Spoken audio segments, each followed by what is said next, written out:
وَتَرَى النَّاسَ سَكْرِي. You will see them as if they are drunk. وَمَا هُمْ بِسَكْرِي. Allah said, and believe me, they are not drunk. وَلَكِنَّ عَذَابَ اللَّهِ شَدِيدٌ. But the punishment of Allah, but the torment of Allah is severe. That's why you see people are acting as if they are drunk, as if they are intoxicated, but they are not drunk.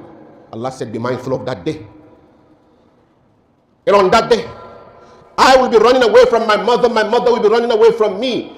I will be running away from my wife will be running away from me. You will be running away from your mother will be running away from you. We'll be running away from each other. As if someone is asking, why are we running away from each other? Allah said, لِكُلِّ امْرِئٍ مِّنْهُمْ يَوْمَئِذٍ شَأْنُ يُغْنِيهِ. Everyone on that day has something to think about, has enough, and that will make him forget whoever.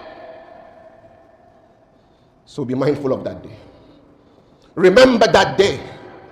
And it is coming.